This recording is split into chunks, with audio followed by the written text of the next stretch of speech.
Damien, bonjour Damien, comment tu vas? Bonjour à toi.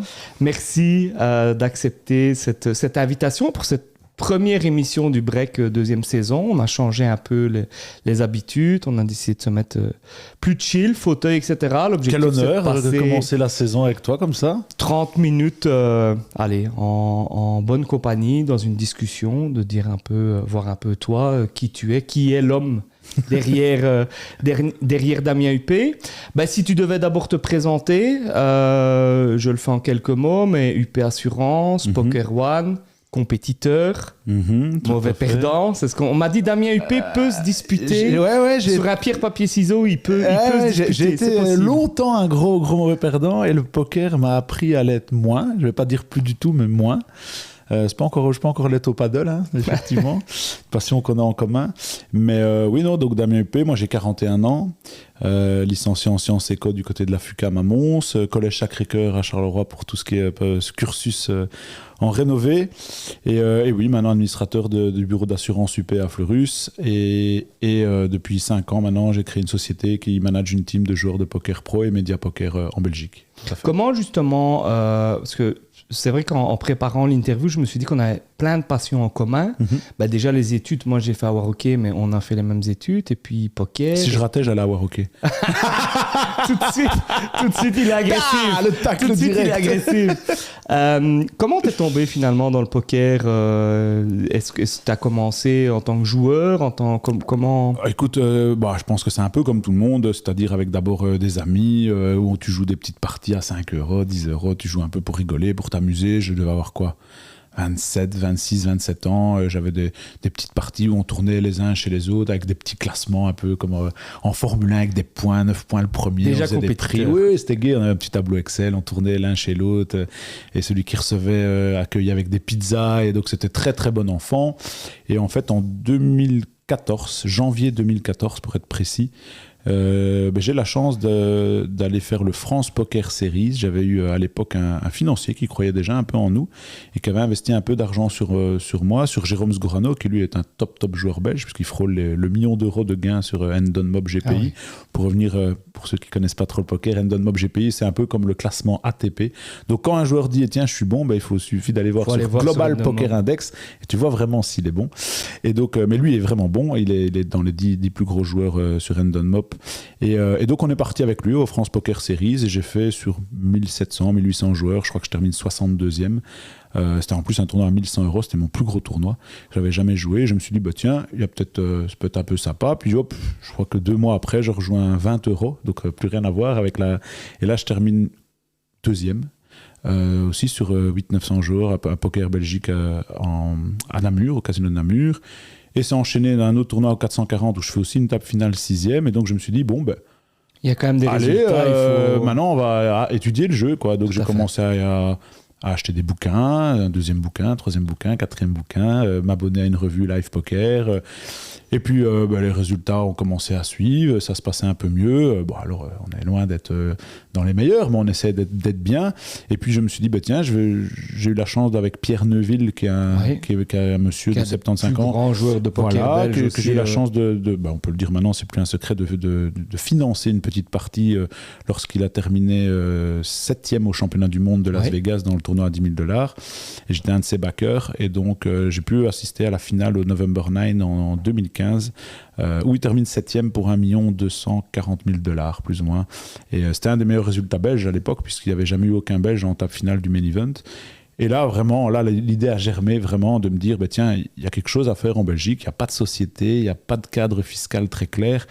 Et je me suis dit, tiens, voilà, j'ai pris un rendez-vous avec un avocat, j'ai pris un rendez-vous avec mon comptable, fiscaliste, et je me suis dit, on va un peu voir pour mettre un cadre un peu plus professionnel sur tout ça. Et donc, on a créé la SPRL PKR One au mois d'août 2017. Avec déjà quel objectif, en fait, quand tu crées cette société, c'est quoi tes objectifs? C'est de devenir finalement financeur de sponsor Oui, alors il y a du sponsoring, il y a plusieurs cordes à l'arc, je vais dire.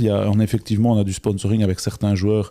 Donc on est maintenant une équipe de 7 joueurs plus 2, ce que j'appelle les Famous One, mais on en parlera après, parce que ça c'est assez nouveau. Et donc on a une team de 7 joueurs, et à la base on n'était même que 4, c'était plutôt une équipe de copains. Ouais. Clairement.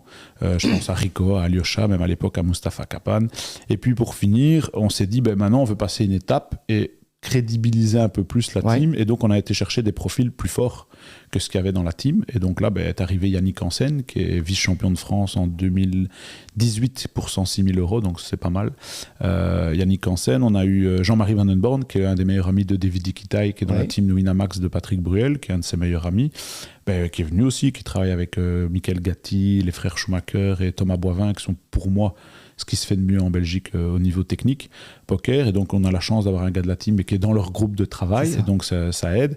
On a eu aussi l'arrivée d'Alina Fawi, qui est pour moi un des meilleurs joueurs de poker de la région de Charleroi du PCC, qu'on appelle le Petit Prince, qui est arrivé aussi dans la team. Comment vous faites vos recrutements? C'est vraiment par classement rapport GPI, à une analyse alors, c'est ce qu'on me demande à chaque stream le jeudi avec GG. Tiens, comment il faut faire pour être dans la team Poker One? C'est très simple. En fait, c'est bien sûr avoir fait des résultats récents. Être Global Poker Index, en tout cas s'approcher du top 100, voire être dans le top 100. Il faut savoir qu'il y a 2400 joueurs classés en Belgique. Et quand on est dans le top 100, moi j'analyse le classement 1 à 2 fois semaine. Donc, et quand je vois des joueurs qui sont régulièrement dans le top 100, je commence à m'y intéresser. Je dis, ah tiens, ce nom-là, c'est un nom que je ne connaissais pas. Puis après, les noms, tu commences à les connaître par cœur. Et... C'est des tops qui sont faits au mois ou comment ça change tout à l'année, ça change tout le temps, toutes les semaines. En fait, chaque casino dans le monde envoie au Hendon Mob et à GPI les différents classements de leur tournoi, de leur festival qu'ils organisent. Par exemple, je pense au World Series, ils envoient tous les résultats des joueurs. C'est ça. Et en fait, tu as des points qui sont pondérés en fonction du nombre de joueurs par tournoi, du buy-in, bien sûr, donc le buy-in qui est le montant qu'on doit payer pour participer au tournoi. Le droit d'entrée. Voilà, et la place à laquelle tu as fini et le montant que tu as gagné. Et donc ça, tout est pondéré et donc tu as plus ou moins de points. Donc c'est faire effectivement 5e dans un tournoi, il y avait 20 joueurs, ou faire 5e dans un tournoi, il y en avait 2000. Et pareil, 5e dans un tournoi à 20 € ou 5e dans un tournoi à 2000 €. Tu n'auras pas le même nombre de points, bien entendu. Et donc, plus tu as des points, plus tu es haut dans le classement. Et là, on regarde aussi l'image du joueur. Est-ce qu'il n'a pas des vieilles casseroles? Est-ce que c'est un joueur fiable? Est-ce que c'est un joueur qui a une belle image? Avoir un joueur qui, dès qu'il perd une paire d'as, il prend les jetons, il les jette à la table, il dit pas au revoir, il insulte la croupière, ça m'intéresse pas du tout. Donc, l'idée, c'est d'avoir quelqu'un qui essaie de correspond, plus calme. Vous essayez parce qu'on véhicule aussi beaucoup de partenaires. Je pense au groupe Circus, qui est un de nos plus gros partenaires, et maintenant, depuis peu, GG Poker Belgium, qui nous a fait confiance. On ne peut pas se permettre d'être irréprochable. On est obligé d'être nickel, de ne pas être irréprochable. Et donc, on est obligé d'avoir une bonne image et d'essayer, même si je sais que ce n'est pas facile, parce que Dieu sait si le poker, tu parlais d'être mauvais perdant, c'est dur de ne pas tilter, parce que tu as des émotions très fortes. Mais voilà, on essaye d'avoir en tout cas la meilleure image possible dans les différents casinos dans lesquels on joue, quoi.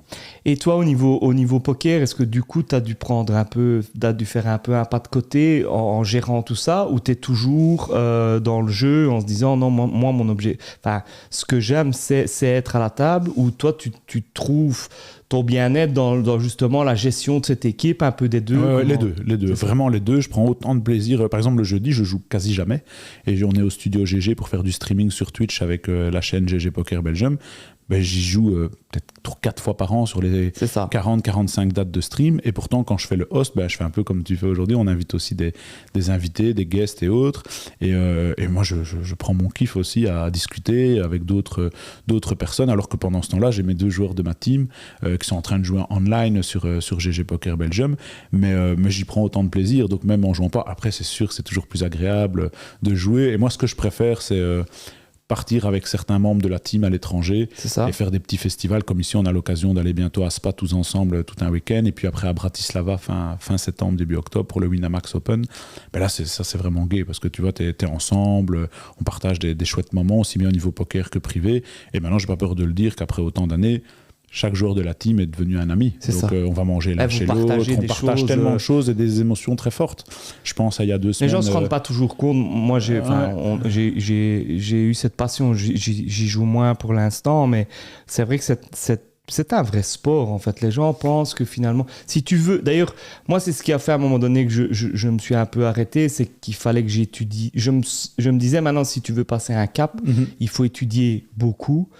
Comme tu disais, il faut acheter un livre, 2 livres, 3 livres. Enfin, c'est vraiment... Et tu es toujours un plus mauvais joueur qu'un autre. Je prends le cas dans notre team, par exemple. Je reviens sur Yannick et Jean-Marie, parce qu'on les considère comme les 2 plus forts au niveau technique. Jean-Marie Van Den Born et Yannick Hansen, on est nuls par rapport à eux. Tu vois ce que je veux dire? Alors que moi, je me sens déjà plus fort que la majorité de personnes des tournois auxquels je joue. C'est ça. Mais par contre, si je joue avec des joueurs de leur niveau, c'est moi le plus mauvais. Et donc, tu vois, ça dépend avec qui tu joues aussi. Et donc, et c'est ça qui est assez intéressant, c'est que dans le poker, tu n'as jamais fini de progresser. Tout à fait. Je veux dire, ici, c'est parce que, comme tu l'as dit, moi, je suis administrateur aussi d'un bureau d'assurance et c'est mon activité principale. Mais c'est clair que si je voulais arriver à leur niveau, c'est étudier le jeu encore minimum X heures par semaine, avec des solvers, avec encore plus de coaching, avec des joueurs encore plus performants qui vont encore t'apprendre des petits détails. Et c'est comme dans le sport de niveau, c'est les détails qui vont faire la différence. Donc un bon joueur, c'est ce que je dis toujours, un bon joueur qui a de la chance va faire table finale, un mauvais joueur qui a de la chance, il fera top 30. Parce que quand il va gagner un pot, toi tu vas gagner 8 blindes et le top joueur aura gagné 9,5, mais 1,5 sur 20 heures de poker, ça fait une différence énorme. Et quand toi, tu auras perdu 10 blindes, lui, le pro, il en aura perdu 7. Tu vois, et donc, c'est ça la petite différence. C'est ça. J'avais vu une phrase de Negreanu qui disait, alors les pourcentages, je suis plus sûr, mais en disant, sur une main, la part de chance, elle est de 90%, sur un tournoi, elle est de 40%, et sur une année de poker, elle est de 10%. On n'est pas trop loin, mais... Les pourcentages sont peut-être plus exacts ce qu'il dit, mais je pense que les gens se rendent pas toujours compte finalement de l'inverse. Alors oui, tu peux entre amis le vendredi jouer une partie de poker. Je peux perdre contre ma sœur et ma belle-sœur et le vendredi soir en jouant pour 0€. Mais c'est vrai que moi j'ai joué énormément toutes les semaines. On était entre 20 et 30. Il y en avait 4 qui étaient toujours dans les 10 derniers. C'est ça. Et les autres disaient toujours que c'était des coups de chance, mais ils ont passé leur vie à avoir des coups de chance.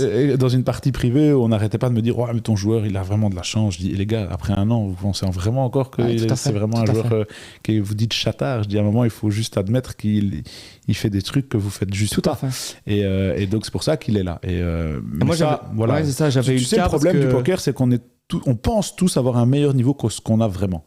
Et donc, il n'y a aucun joueur qui a l'humilité de dire ouais, non, là, je suis vraiment pas bon, ou là, j'ai fait de la merde. Mais non, parce qu'en fait, quand tu es éliminé, c'est d'office sur un coup où, effectivement, tu n'as pas eu de chance, ou tu aurais pu avoir un peu plus de chance. Aussi, mais ce qu'il faut toujours se dire quand on est un joueur de poker, c'est qu'est-ce qui a fait que j'étais avec un tapis qui était couvert par l'autre? C'est toutes les erreurs d'avant. Tout à fait. Parce que quand tu dis, ouais, j'ai perdu As-Dame contre As-Roi, il a fait la Dame. Oui, ok, mais il avait un plus gros tapis que toi. Qu'est-ce qui s'est passé pour que tu arrives à ce petit tapis-là? Et c'est toutes ces erreurs-là qu'on n'analyse pas. Le dernier coup, tout le monde ne l'oublie pas. mais tous les coups que tu gagnes et que tu ne dois pas gagner, ou les coups que tu as perdu beaucoup, est-ce que tu ne pouvais pas perdre moins? Est-ce que tu ne pouvais pas ne pas rentrer dans le coup? C'est là les détails, en fait, qui sont importants. Et est-ce que tu estimes que le poker t'amène des choses dans ta vie professionnelle, ou est-ce que c'est ta vie professionnelle qui t'amène des choses dans ton analyse du poker? Comment tu perçois ça? C'est une bonne question. Je pense que c'est un peu des deux. C'est-à-dire que, on va dire, la gestion des émotions et mentales, je crois que c'est le basketball qui m'a appris ça, et le fait de passer des examens oraux, par exemple, je pense à l'université, où tu as quand même une grosse dose de pression comme ça quand tu passes devant. L'université meilleure que Waroké, c'est ça que tu dis. C'est ça. Et donc, c'est vrai que je pense que la préparation d'examen oral, quand tu arrives comme ça devant des profs avec un certain charisme, où je pense à l'époque où on jouait en division 2 et 3 nationales, et que tu rentres dans une salle où il y a des 200, 400, 500, voire parfois même 1000 personnes, et que tu te dis... T'as joué où au basket? J'ai joué à Sombref et à Lambussard. Okay. En 2 à Lambussard, Sombref et en National 3 à Lambussard. Et je me rappelle, quand tu as des gros derbies, tu sens une pression de fou. Alors ça reste le même sport, tu vas dire un lay-up, tu sais le mettre, un lancer franc, tu sais le mettre. Tout à fait. Mais c'est plus savoir jouer au basket, c'est aussi savoir gérer ses émotions, son stress, son mental. Et ça m'a appris énormément pour jouer au poker. C'est-à-dire, par exemple, ici on a été au World Series... on en parlera sur ton résultat. Voilà, au début juillet, je pense clairement que ce côté basketteur et université, et le fait aussi d'être manager d'entreprise, m'a beaucoup aidé à pouvoir être plutôt carré, avec de la rigueur, de la discipline.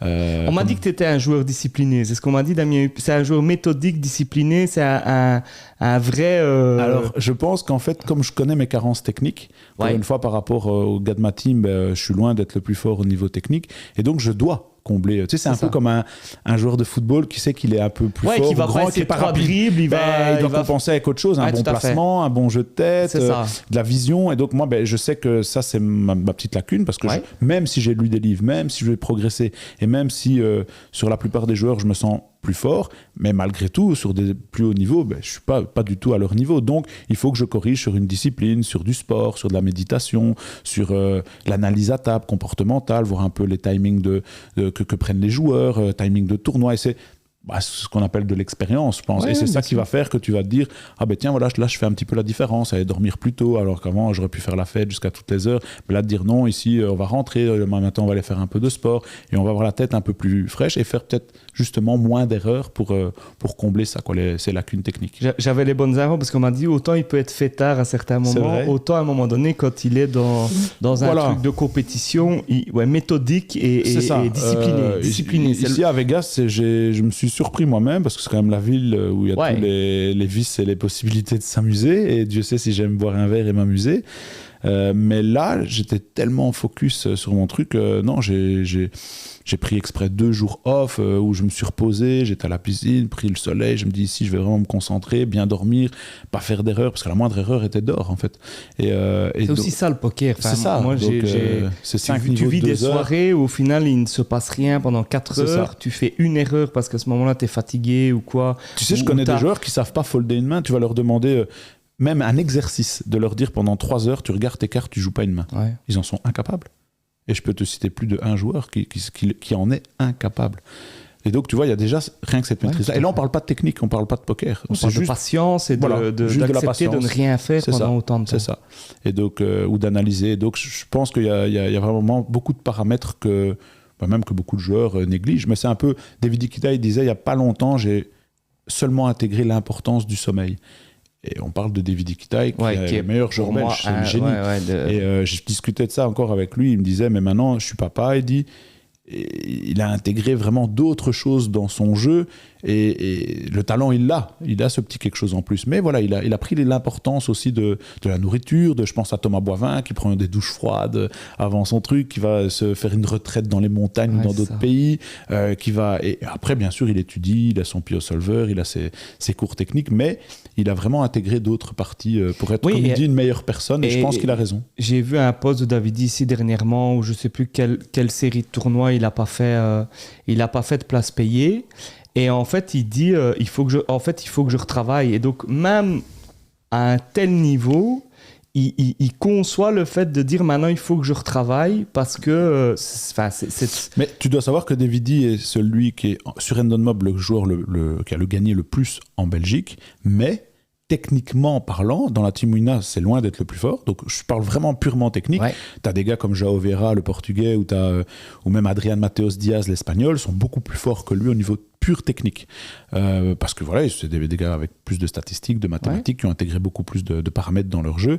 Et je pense qu'en Belgique, un Michael Gatti qui a 3 bracelets du World Series, plus un bracelet online WSOP, et tu as un gars comme Thomas Boivin qui aussi étudie énormément de jeux, qui est ingénieur civil à la Polytech de Mons, et qui n'a jamais utilisé son diplôme d'ingénieur civil, et qui joue maintenant des tournois à 25 000 $ l'inscription, voire même 50 000, je veux dire. Et c'est des joueurs qui techniquement sont plus hauts que David, mais malgré tout, tu dois continuer à apprendre Donc ça ne m'étonne pas que David dise je dois encore étudier. Ben oui, parce que même par rapport à ces joueurs-là, il y a déjà un gap. Ouais, c'est ça. Alors que pourtant, il a un meilleur palmarès qu'eux. Ouais, c'est ça. Tu vois, donc c'est... Voilà, et je crois qu'il en est conscient. Mais lui, par contre, a développé des choses, même au niveau purement... je pense même cognitif, parce que je ne sais pas si tu avais vu, il y avait un documentaire où on analysait le cerveau de David. Et on s'est rendu compte qu'il y avait une partie de son cerveau qui était plus développée que chez le commun des mortels. Ouais, c'est ça. Par exemple, ça, je l'avais pas vu. Moi, j'ai regardé les épisodes dans la tête d'un pro, des choses comme ça. Mais Gaël Baumann, par exemple, elle devait juste dire... C'était une question très simple. Je crois que c'était... on monte 2 cartes et c'était à chaque fois la plus élevée. Parfois, il y avait 4 points, 7 points. Elle devait dire gauche, droite, mais à chaque fois, elle avait une petite décharge électrique. Et elle réagissait à ces stimuli d'une autre manière en restant toujours plus calme que aussi d'autres personnes. C'est ça. Et donc, tu vois, il y a aussi ces paramètres-là qui jouent. Tu vois, tu as des gens qui peuvent s'énerver beaucoup plus vite. On va leur craquer une paire d'as, c'est fini, leur tournoi il est terminé. Ils n'ont pas compris pourquoi ils ont perdu et ils peuvent déjà aller dans leur voiture. Quoi, tu vois. Et d'autres qui savent passer au-dessus. Et donc, voilà, il y a tous ces paramètres-là, je pense, qu'il faut intégrer quand tu veux, en tout cas, en faire, peut-être pas ta carrière, mais en tout cas, le professionnaliser ou en faire un petit peu plus qu'une passion. Et voilà, mais je pense que c'est un peu partout comme ça. Le gars qui veut commencer à faire du rallye ou sûr, aller au golf faire du football, il y a une différence je entre pense que faire du football en provincial et ou faire alors du tu dis football en je national. continue à c'est jouer ça. avec des potes en amateur, cool, et là il Ouais. n'y a pas de problème, tu fais ce que tu veux, quoi.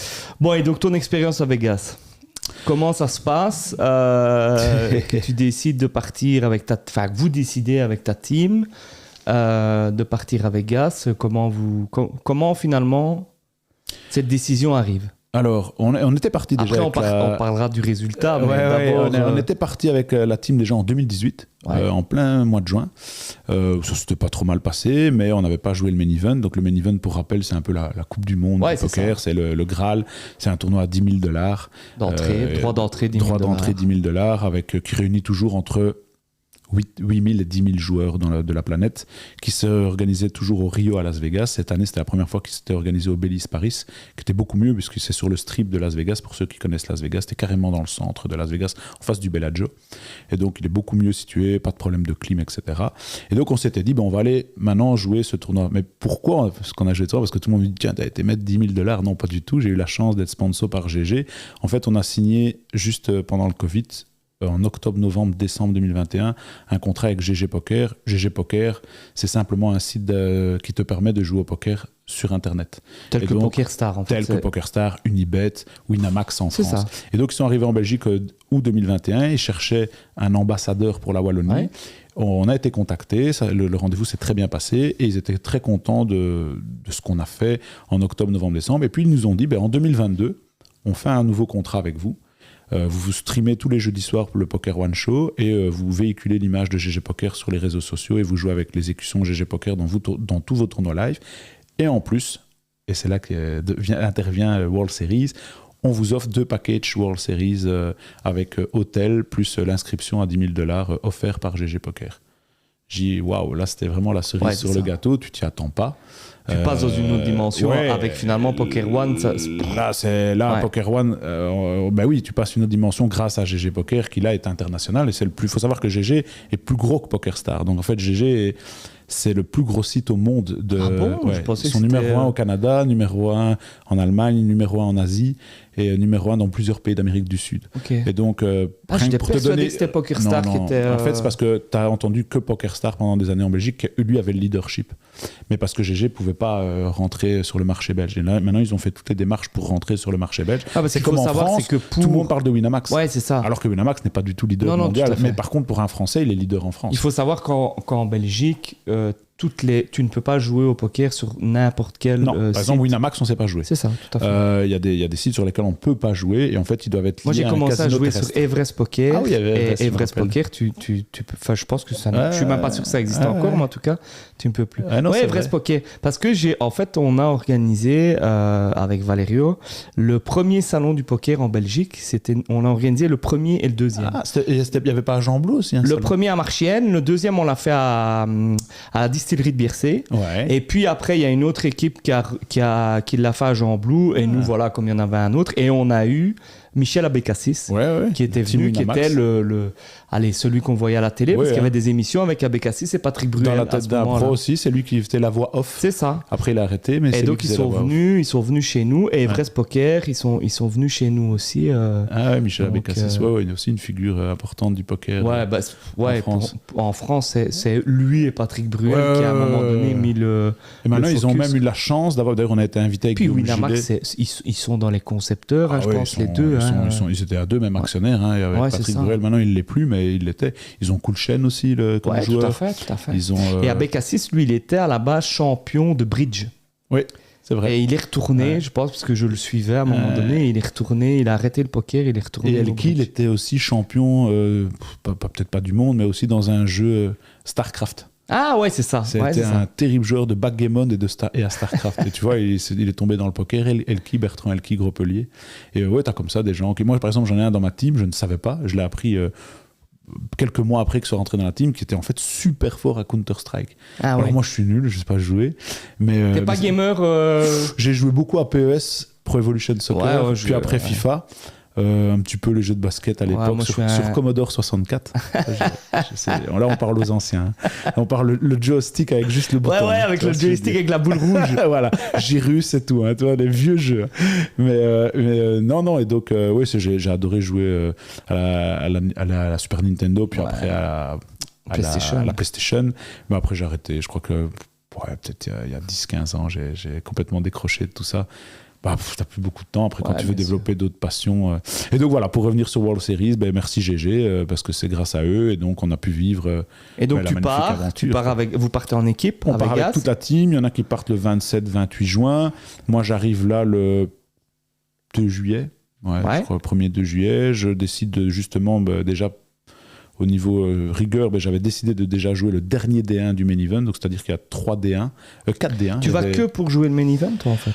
Alors à la base, j'avais dit que j'allais jouer le Mystery aussi, qui était la première fois, donc c'est un tournoi où tu tirais des enveloppes et quand tu éliminais un joueur, et il y avait jusqu'à une enveloppe d'1 million de dollars. Ah oui, il n'y a pas un gars de chez vous qui a pris... Ah, ça, c'est à Namur. Ah, c'est à Namur. Mais à Vegas, non, hélas. On a 2 joueurs qui ont fait des 2, mais qui n'ont pas eu la chance de pouvoir tirer une enveloppe parce qu'ils n'ont pas eu le temps d'éliminer un autre joueur. Et en fait, tu vibrais... C'est comme un bounty, quoi, en fait. C'est ça, c'est un bounty. On voit, je vois que tu t'y connais bien, Thomas, c'est bien. T'as les vrais termes et tout. Mystery Bounty. Et donc, c'était la première fois qu'ils le faisaient en live. C'était assez sympa. Et maintenant, tous les sites l'organisent même online. Même les casinos, même à Namur, ils en ont organisé un. Ils en organisent encore un ce week-end. Et donc, oui, quand tu élimines un joueur, tu retires une enveloppe. Et il y a des prix qui vont de... Là, je crois que c'était $1000 jusqu'à $1 million. Quoi. Donc, là, t'es content. Hein. T'en as un qui a tiré une enveloppe à $1 million. Donc, en participant à un buy-in de $1000, l'inscription. Quoi. Donc, son Vegas, c'était déjà réussi. Et donc, toi, tu pensais le faire et finalement, tu l'as pas. Ça, je l'ai fait. J'ai pas passé le D1.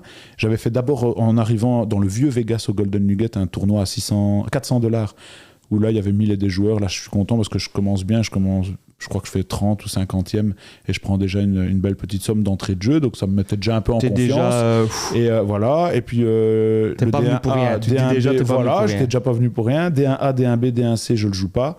D1D, je le joue. Et en fait, tout le monde m'avait dit le $10 000, tu verras, c'est le buy-in est important, mais c'est le tournoi le plus facile du monde, aussi cher. Donc ça veut dire qu'un EPT à 5003 est bien plus dur au niveau du niveau que ce tournoi-là. Parce que tout le monde veut le faire. Tout le monde veut le faire. T'as les vieux Américains qui jouent pas un tournoi de l'année, qui mettent de côté. Voilà, t'as beaucoup de qualifications, sur des satellites, online, des prix que tu gagnes dans des casinos là-bas à Vegas.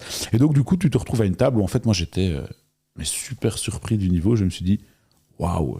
Est-ce que c'est justement compliqué? Tu vois, pour un joueur comme toi, ou pour des gros joueurs, finalement, de te retrouver à une table et de te retrouver à des gens qui jouent un peu comme à la roulette, quoi. Qui sont plutôt dans un truc, j'ai mis 10 000 balles. Ouais, je comprends. En fait, oui, je pense qu'un joueur qui joue, qu'on appelle le pigeon de la table, qui ne sait pas du tout jouer, va être très problématique pour un joueur pro si il n'a pas la notion de la somme qu'il joue. Donc, si à un moment, il se dit, je joue un 50 balles, je m'en fous, et en plus, je ne sais pas jouer, là, il va te poser des problèmes.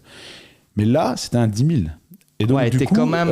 les mecs, ils n'avaient pas envie de cramer 10 000 en une journée comme ça. Donc, ils avaient peur, ils ne savaient pas jouer, mais en plus, ils n'osaient pas jouer. Ouais, donc là, tu peux, toi, te gaver. C'était parfait, quoi, tu vois. Et donc, moi, je ne te cache pas, j'avais comme stratégie la première heure, parce que c'était des niveaux de 5 niveaux de 2 heures, et j'avais comme stratégie la première heure de quasi pas jouer une main, sauf vraiment mes toutes grosses mains, pour vraiment me faire un profil psychologique de chacun des joueurs de ma table, et de me dire, attention, lui, il est vraiment bon, lui est nul, lui, on revient au méthodique. Hein. Voilà. On revient aux joueurs méthodiques. Et donc, j'avais un plan en tête, et je me suis dit, voilà, première heure, je vais faire ça. Et en fait, je me suis rendu compte que... en fait, non, je pouvais directement commencer à jouer parce qu'en fait, ça jouait pas, quoi. Ça jouait pas, c'était très des joueurs, comme on dit dans le jargon, tight. Et donc, on a fait des jetons petit à petit. Puis le D2 s'est bien passé aussi. J'ai une belle table aussi avec juste 2 joueurs pas mal, dont il fallait se méfier. Pour expliquer, quand tu parles D1, D2, donc c'est des journées entières. Voilà, donc tu joues à 11h du matin, tu finis vers 23h. Tu as bien sûr des pauses toutes les 2 heures de 15 minutes et un dinner break de plus ou moins 1 heure.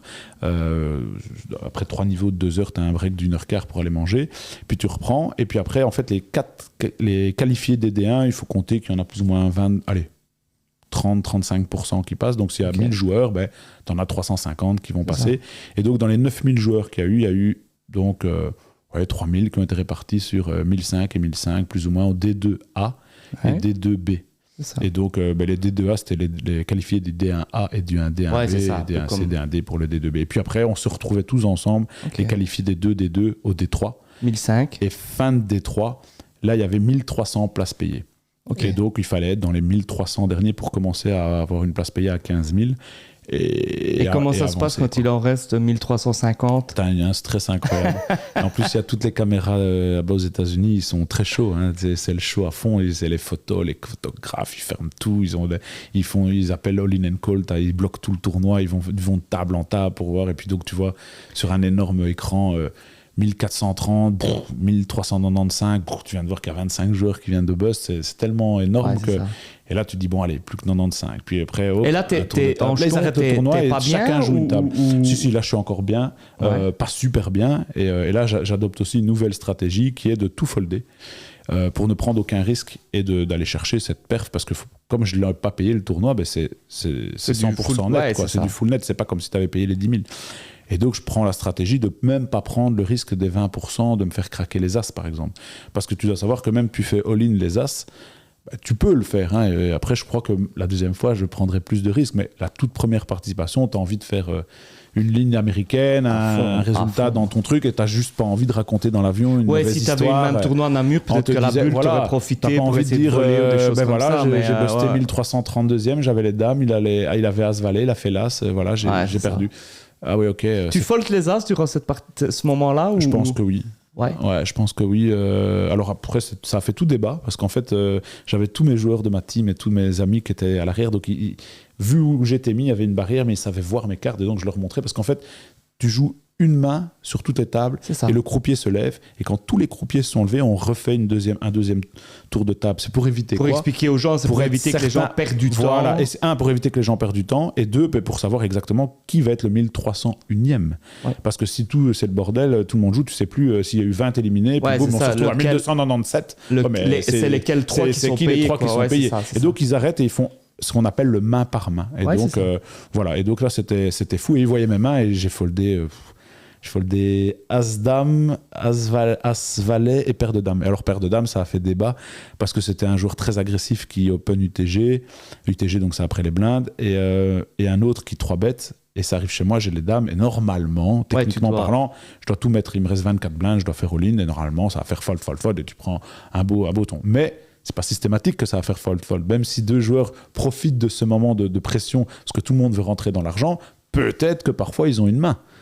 Ou les gars en blinde, et qui va se réveiller avec les rois, qui va se réveiller avec les as, qui va se réveiller avec as-roi, ou un des deux gars qui a été agressif, qui a une vraie main. Et donc, tu es dehors, et tu vas juste te dire, ben voilà, j'ai perdu $17 000 parce que j'ai décidé de jouer ma paire de dames à fond, une heure trop tôt. Et donc, pour revenir à ta question, oui, je pense que dans ce cas de figure-là... Si tu avais eu les as, tu les foldais aussi. Je peux folder les as. Pierre Neuville m'avait expliqué que son toute première participation au main-event, il regarde une première carte, il voit qu'il a un as, et la deuxième carte, il n'a jamais regardé, il a pris ses cartes, il les a achetées.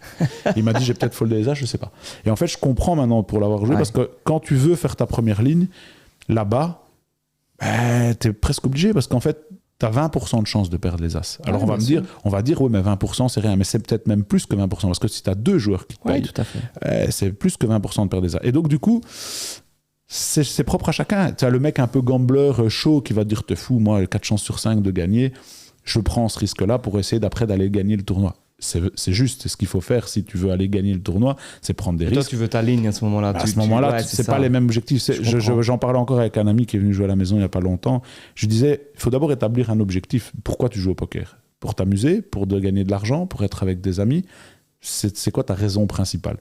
Et là-bas, la raison principale, c'était kiffer, d'être à Vegas, d'être avec les amis et d'avoir une ligne américaine dans le plus beau tournoi du monde. C'était mon objectif. Donc, si c'est ton objectif, sois carré alors. Et ne commence pas à prendre... prends pas des risques qui sont fous. Parce que c'est trop dangereux en fait. Par contre, si ça avait été mon 4e main event, où j'ai déjà eu la chance de faire 1 ou 2 fois place payée, on y va. Et là l'objectif est d'aller plus au D4, mais au D6. Ah, mais tout à fait. Et donc voilà quoi. Ça, je pense à ça, et Julien Beccard, avec un gars qui travaille maintenant pour le Casino Namur, avec qui j'ai commencé le poker, c'est avec lui. Sur un truc en cash game, j'avais foldé les as sur un tapis à 6. Et en disant un peu ça, alors moi, en plus, j'avais bien gagné, donc j'étais... Et lui m'avait dit, mais t'es dingue, on fold jamais les as et tout. Et je lui ai dit, mais sur un tapis à 6, ton pourcentage, il se réduit. Alors ouais, t'es quand même toujours devant en ayant les as, et après on a vu les cartes, je l'aurais perdu. Oui, non, je mais l'aurais perdu. ça fait débat. Et comme tu dis, à un moment donné, il y a un débat parce que sur la variance, sur les trucs, j'étais en place payée à fin de D3. J'ai 2 potes de ma team qui font Damien qui est pince, il a été foldé les dames. Et moi, je rigolais, mais moi, je m'en fous. J'avais mon plan en tête. Et puis, je suis content parce qu'après, j'ai discuté avec Nicolas Burtin, qui est un top joueur français, qui m'a dit mais à ce moment-là, Damien, ton tapis vaut tellement d'argent. Il me dit jusqu'au roi, tu peux folder. Il dit les rois et les as, ok, ça se discute. Qui me dit mais sinon, tu sais, les rois, t'es payé par as-dame d'un chip leader, il a 30% d'aller t'éliminer. Une chance sur 3, c'est énorme. Alors, si le gars dit, moi, j'accepte une chance sur 3 de perdre 15 000, propre à chacun. Tout à fait. C'est ton choix. C'est ton choix. Tu sais mais voilà, ça n'a pas été le mien, en tout cas, pour cette première participation. Et donc, tu arrives dans les places payées. À ce moment-là, qu'est-ce que tu ressens ? C'est la délivrance, c'est toute la pression qui retombe de 3 jours de tournoi. T'es très fatigué, mentalement, c'est vraiment dur. Mais super content parce que tu as toute la team qui est là, tous les amis qui sont là, donc ça, c'est vraiment gai. Puis tu as le soutien d'autres joueurs que d'habitude tu regardes à la télé. Je pense à Davidi, je pense à des Johan Schumacher, je pense à Thomas Boivin qui était aussi là. Et donc ça fait plaisir de les voir en vrai, de te dire ouais, là, on est la délégation belge. Il y a quelqu'un qui t'a vraiment impressionné avec Gaz, que ce soit dans le monde du poker ou même une star que tu as croisée où tu t'es dit wow, j'ai eu la chance des 4.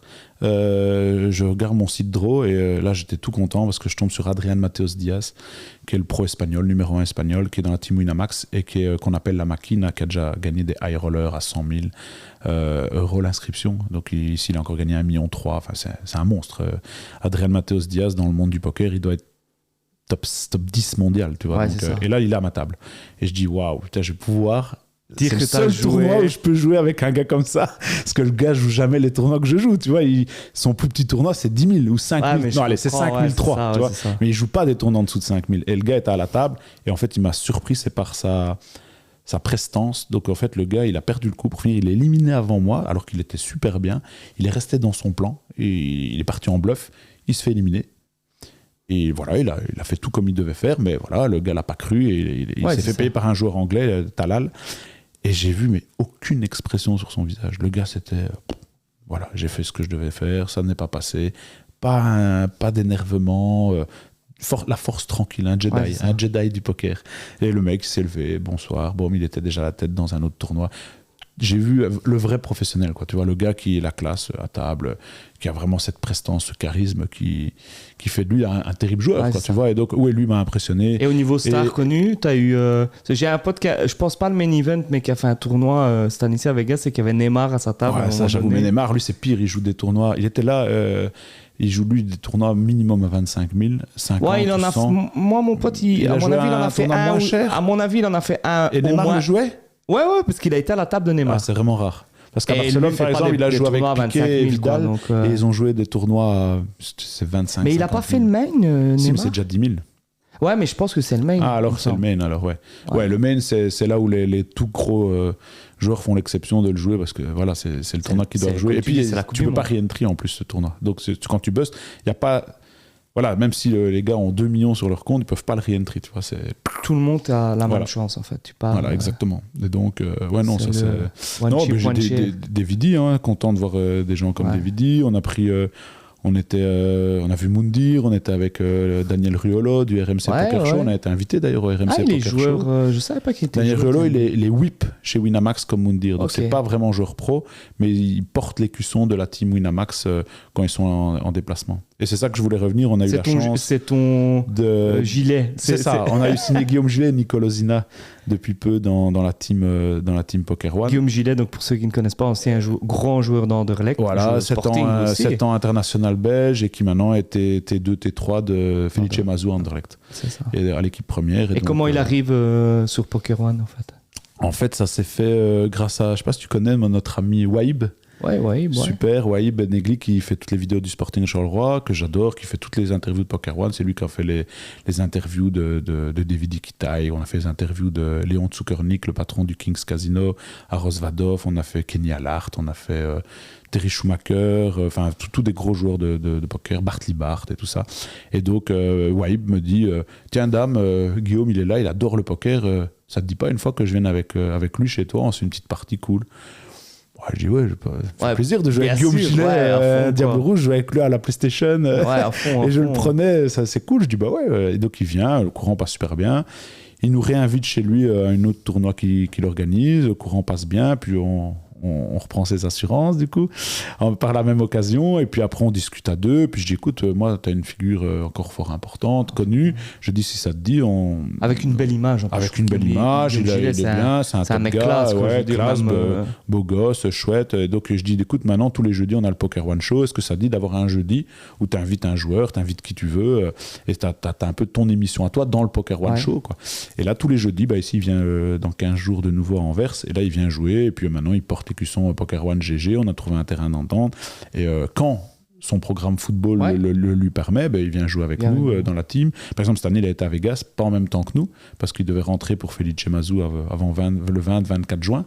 Mais par exemple, l'année prochaine, je crois que je vais partir en même temps que lui, parce que moi, je ne sais pas par contre aller pendant le mini-event, donc je vais reculer Vegas si j'y vais plutôt début juin, quoi, tu vois. Et donc voilà comment il s'est retrouvé. Et un jour, il t'amène Felice Mazou dans le Poker One Show. Non, même pas. C'est pas même grâce pas à lui. lui. Non. En fait, Felice, moi, comme on est partenaire du Sporting Chorro, je le connaissais quand même déjà un petit peu avec d'autres personnes. J'avais eu la chance d'avoir, via Mehdi Bayat, qui est un ami, déjà ses coordonnées et autres. Et puis j'en avais... Parce que je devais déjà avoir Mehdi lors d'un Poker One Show, qui m'avait dit pas de souci. Et puis j'ai fait machine arrière pour pas lui créer problème, parce qu'en fait, ils ont PMU. Qui Unibet qui est au Sporting. Je dis écoute, avec GG, faut pas faire de vagues, on ne sait jamais que Unibet te revienne et tout, c'est un énorme contrat au Sporting, donc pour finir il n'est pas venu, mais je dis tiens, Felice, ce serait une bonne idée maintenant qu'il est plus là, il était à l'Union, en plus on a vraiment eu au meilleur moment, parce que au moment où il nous dit oui, il a pas signé Anderlecht, quoi. J'ai vu l'émission, et donc je l'appelle, on connaît tous le côté humain de Felice, enfin moi c'est une des personnes que j'admire, je trouve qu'il a un humanisme, cette personne est assez incroyable, et voilà, il est exactement dans le privé comme tu le vois professionnellement, donc c'est-à-dire je l'ai au téléphone, voilà, salut Damien, comme si on se connaissait, c'est ça, le vrai Carolo, quoi, tu vois, et le gars super cool, écoute, envoie-moi, Guillaume m'en a un peu parlé, envoie-moi un petit peu ça pour que je vois de quoi on veut parler, parce que je connais rien dans le poker. Je dis non mais t'inquiète, on va juste parler de l'aspect mental justement, qui lui nous intéresse au niveau poker, et toi, c'est ça ta force pour aller chercher le meilleur d'un groupe et faire ce que tu as fait avec l'Union Saint-Gilloise. Personne n'aurait misé un copec pour faire deuxième de la Jupiler League, et pourtant tu as su tirer le meilleur. Donc, quelles sont tes armes, tes outils? C'est ça qu'on va discuter ensemble. Et donc, il nous avait dit oui. Et puis après, j'ai dit à Guillaume, on a Felice Mazou fin juin, et on avait pris la femme de Damien Marc, Émilie Liégeois, qui est aussi une autre influenceuse. Et donc, on avait fait un chouette petit stream, là, c'était cool. Bon, et si tu devais choisir entre un EPT, donc EPT pour European ceux qui ne connaissent pas, c'est un championnat européen, ou un titre du Sporting. Ah, c'est une bonne question, ça. Parce qu'on a encore une autre passion commune pour le Sporting. Soit un titre de champion de Belgique du Sporting de Charleroi, ou un EPT pour Damien Huppé. Si je suis égoïste et individualiste, je vais dire, je vais parler pour ma pomme, je vais être champion EPT. Maintenant, si je fais Alice au Pays des Merveilles, Sporting de Charleroi, champion de Belgique, c'est beau. T'as eu plus d'émotions dans le poker ou dans le foot, en tant que supporter? Non, dans le poker. J'ai déjà vécu des super émotions. Ma table finale à Rosvadov jusqu'au bout de la nuit, où on a dit la 3, c'était aussi avec tous les amis qui te suivent toute la nuit, avec un autre ami à moi qui était les dans un deals, c'est quelque chose aussi de le vivre. Hein. Moi, j'ai jamais dealé, mais je l'ai vécu une fois avec quelqu'un. Là, c'est vraiment un marchand de tapis avec le nom. Quand t'as un éliminé, boum, t'as des gaps de 2, 3, 4 000 euros d'écart. Parce que le 5e prenait autant, le 4e prend autant, et donc tu vois des trucs et tu te dis, t'es plus dans la réalité, en fait. Le monde s'arrête un peu, l'heure s'arrête, t'es dans ton truc, quoi, tu vois, t'es sur ta vie. Et alors après, Vegas, ça c'est... Pour moi, c'est... Tu sais, mon épouse était jamais venue, elle est venue, elle m'a dit... Elle connaît pas le poker, elle aime pas. Elle m'a dit, franchement, je te comprends. Elle a dit, c'est fou. Elle a dit, des salles pareilles, avec autant de tables. Elle a dit, c'est juste incroyable, quoi, tu vois. Donc, et c'est vrai que ça, après, c'est vrai que c'est un budget, mais essayer d'aller une fois pour vraiment un grand fan de poker, faut avoir fait au moins une fois Vegas dans sa vie. Même si c'est vrai que je reconnais, c'est quand même un certain budget, l'avion, les hôtels. Mais bon, et encore, il y a moyen de s'en sortir avec des escales, en s'y prenant l'avance. Il y a moyen de trouver des avions encore pas trop chers et d'habiter même en colocation avec 3-4 potes dans des Airbnb ou des trucs un peu à l'écart. Donc, quand on veut, on peut. Donc, il y a quand même moyen. Et puis, il y a des tournois pour toutes les bourses là-bas. Parce que les gens pensent qu'il n'y a que des tournois à $1,000, mais c'est pas vrai.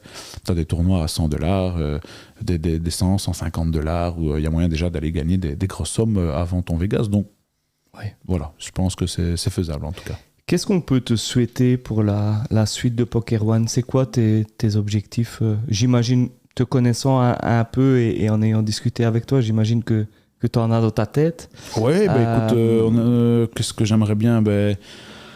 Une table finale d'un EPT d'un de mes joueurs, ça ce serait top, vraiment terrible. Une table finale d'un EPT ou une table finale d'un World Series l'année prochaine. Vivre ça avec un gars de ma team. Individuellement, ce serait super pour moi, mais je parle plus pour la team Poker One. Avoir déjà vibré avec un gars de ma team lors d'une table finale pareil, ce serait déjà un prochain objectif qui, je pense, est atteignable, clairement. Mais, est-ce que tu as un objectif, toi, à un moment donné, de te dire, je prends 1 an pour faire plein de tours, enfin, tu vois, faire une saison, on en a parlé, c'est bien parce que tu as des questions dont on a discuté en interne chez nous. Je pense qu'à terme, quand j'arrêterai vraiment mon autre activité qui est dans tout ce qui est assurance, pré-placement, est-ce que ce sera dans 10 ans, 15 ans, on verra bien. Mais l'idée, c'est un jour de faire le circuit et de dire, voilà, on fait un planning sur l'année. Pour ceux qui ne se connaissent pas, c'est de dire qu'en fait, il y a plein de tournois qui sont à l'année où tu sais exactement en fait, bien. Et donc, tu pourrais te faire quand je dis une année, c'est de dire te faire un programme. Le monde, parce que tu restes en Belgique. En fait, la Belgique, il y a un tournoi par an. Ouais. David Kita, il vient jouer une fois par an dans son pays. Le 2002 High Roller BPC, qui est le championnat de Belgique de poker, qui d'habituellement se passait fin novembre, début décembre. Cette année, il a eu lieu plutôt à cause du Covid, c'était au mois de mai, suite au report. Mais voilà, un joueur comme lui qui fait le circuit, joue une fois en Belgique. Il le fait chaque année. Moi, encore cette année. Quand je le suivais, il n'était même pas... Cette année, j'étais avec lui, il a joué le 2002, il est venu très tardivement, mais il est venu le jouer quand même. Il essaie toujours de venir au moins là, et parfois au WPT à Bruxelles. Au VH. Il essaie de faire 1 ou 2 tournois par an. Mais sinon, quand on dit le circuit, oui, effectivement, c'est Rosvadov, c'est Las Vegas, c'est Monte Carlo, c'est Marrakech, ça peut être Monte Carlo, ça j'ai dit. Tu vas avoir Barcelone, bien sûr, peut-être Barcelone, qui est aussi immanquable. Et donc, c'est quelque chose que tu te verrais bien faire 1 an en disant... je crois que c'est tout le monde qui a envie de tenter, de se dire, tiens, qu'est-ce qui se passerait si je tente vraiment 1 an, en choisissant les bons tournois, en travaillant mon côté technique X jours semaine avec un top joueur pour me préparer à tout ça, et voir après ce que ça va donner. Je pense que c'est le rêve de tout à chacun. Donc, on va faire tout pour y arriver, c'est-à-dire de continuer à essayer de grandir avec les partenaires, continuer à accentuer notre collaboration avec GG Poker Belgium, parce qu'il ne faut pas se le cacher, c'est grâce aussi à un acteur pareil que ça nous permet de voir plus grand. Et donc voilà, on va continuer à marcher main dans la main avec GG Poker. Et ça sur quel on peut te suivre où avec GG Poker? GG Poker, c'est sur GG Poker Belgium sur la page Facebook ou Instagram. Et nous, c'est Poker One, aussi bien sur l'Instagram que sur le Facebook aussi. Donc ceux qui veulent nous suivre, ils tapent Poker One sur Facebook ou sur l'Insta. Et là, de toute façon, on repartage tous nos streamings Poker One. Et ça, c'est tous les jeudis à 20h, le Poker One Show. Je peux déjà te donner une anecdote, parce que comme ça tu l'auras en avant-première. On a la semaine prochaine Mademoiselle Luna qui vient en tant qu'invitée, qui est aussi une amie qui va venir un peu raconter son actualité, son association Think Pink. On va voir Stéphane Maurice, un ancien joueur de basket pro de Pinster, qui est déjà venu une fois, qui va revenir. Ça, c'est un super. Qui a joué à Lost avec un ami à moi. Il me fait trop rire. Il est venu jouer à Fleurus aussi. Bruxellois, lui, non? Il est bruxellois, mais il est exceptionnel. Il me fait vraiment péter de rire. Et donc, quand il est dans le studio, il est déjà venu une fois. On a passé une soirée mémorable. Des bons moments. Et donc, lui, il vient aussi troisième jeudi de septembre. Et le 22 septembre, ça va être top. On a Nicolas Burtin, le joueur français dont je te parlais, qui est pour moi un top joueur, qui nous fait la gentillesse de venir de Paris pour commenter aussi plutôt l'aspect technique du streaming, et donc expliquer aussi son actualité poker en France, et qui lui va venir aussi. Donc c'est cool. On a, de beaux projets. On a été au RMC Poker Show aussi avec Guillaume, invité avec Daniel Riolo et Moundir à Paris. C'était aussi une belle reconnaissance d'avoir enfin, même outre de la Belgique, d'être connu aussi maintenant en France. Donc c'est cool, quoi. Donc pas mal de belles choses.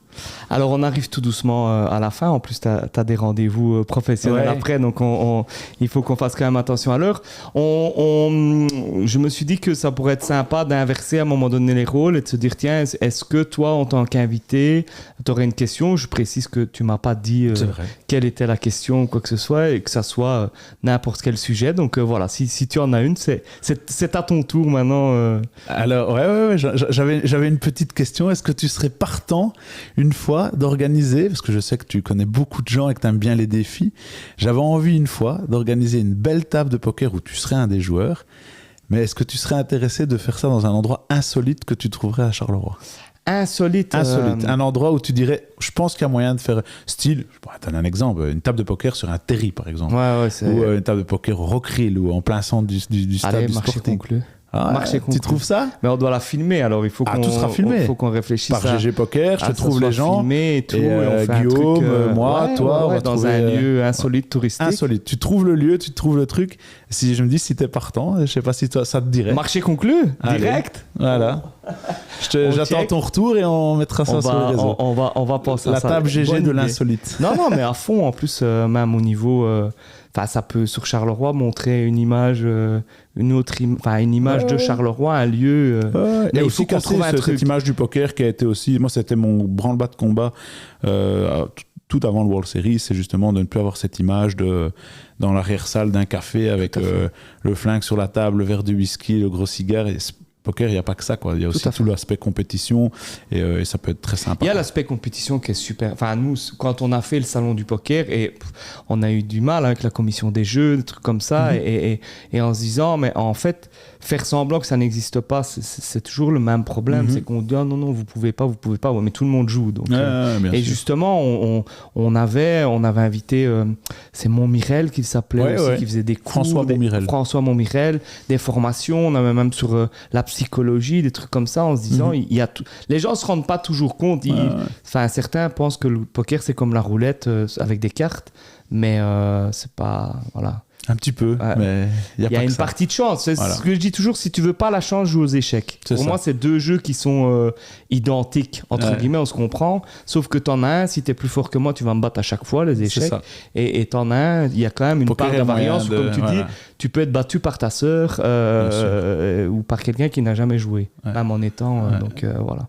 Et écoute, on arrive à la dernière question. Alors, pour la petite anecdote, j'étais aussi content de t'accueillir parce que c'est Babette Gendrin, que tu connais très bien, qui est ta belle-sœur, ton adorable belle-sœur. Ton adorable belle-sœur que j'embrasse, qui a lancé la première émission donc, de la première saison du Break. Et donc, on commence avec son beau-frère la première émission de la deuxième saison. Sympa.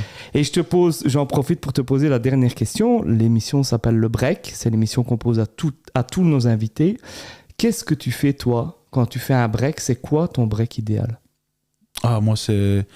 Mon break vraiment idéal, c'est partir dans un endroit très calme, nature, donc, et vraiment me reposer, essayer de déconnecter de ce... C'est difficile, GSM, c'est pas évident. T'arrives à te déconnecter de tout ça, justement, avec la vie que t'as. Mes enfants te diront que non. Mes enfants te diront aussi que non. Voilà. Moi, j'ai l'impression ma femme que te dira que non. Voilà. Ma femme, mes filles vont me dire non, papa, t'es toujours sur ton GSM. Mais non, quand je fais un peu de méditation, que je me retrouve dans des endroits très calmes et tout ça, ça c'est vraiment mon break où tu recharges tes batteries, quoi. Où tu peux aller te permettre de redormir un peu plus tôt et être coupé de tout, que ce soit à la mer du Nord, dans les Ardennes, ou ce genre de choses, à la montagne. C'est quelque chose que vous faites, que tu fais souvent? On essaye de faire ça. Quand à un moment j'ai enchaîné trop de week-ends où c'est ou trop de poker ou trop d'activités, déconnecter et partir 3-4 jours comme ça en famille ou... C'est pas mal, ça fait vraiment du bien, je trouve. Ça recharge bien. C'est ça ton break idéal. Ça recharge bien les batteries, ça c'est pas mal. Ou une bonne séance de paddle avec toi, ça peut être bien. C'est un bon break aussi, ça. On court, on se dépense. Paddle où là tu es quand même beaucoup plus mauvais perdant. Tu m'as quand même dit que tu avais déjà cassé des raquettes et des choses comme ça. Paddle, j'ai pas cassé de raquettes, mais c'est pas tennis peut-être à l'époque. Ou badminton, c'est possible. Non, maintenant ça va mieux, je pense que ça va mieux. J'aime pas perdre, mais ça va. On joue tous, on est des compétiteurs, donc on joue chaque fois pour gagner. Damien, merci. Merci à vous, merci à toi, merci à votre équipe qui est très professionnelle, c'est très chouette. Accepté si facilement. Avec plaisir, tu m'enverras ce lien et on le partagera aussi. Bien sûr, écoutez, si vous avez apprécié, n'hésitez pas à liker la vidéo, la partager, vous abonner à la page et on vous revient dans 15 jours avec un nouvel invité. Merci beaucoup Damien. Merci à vous. Salut.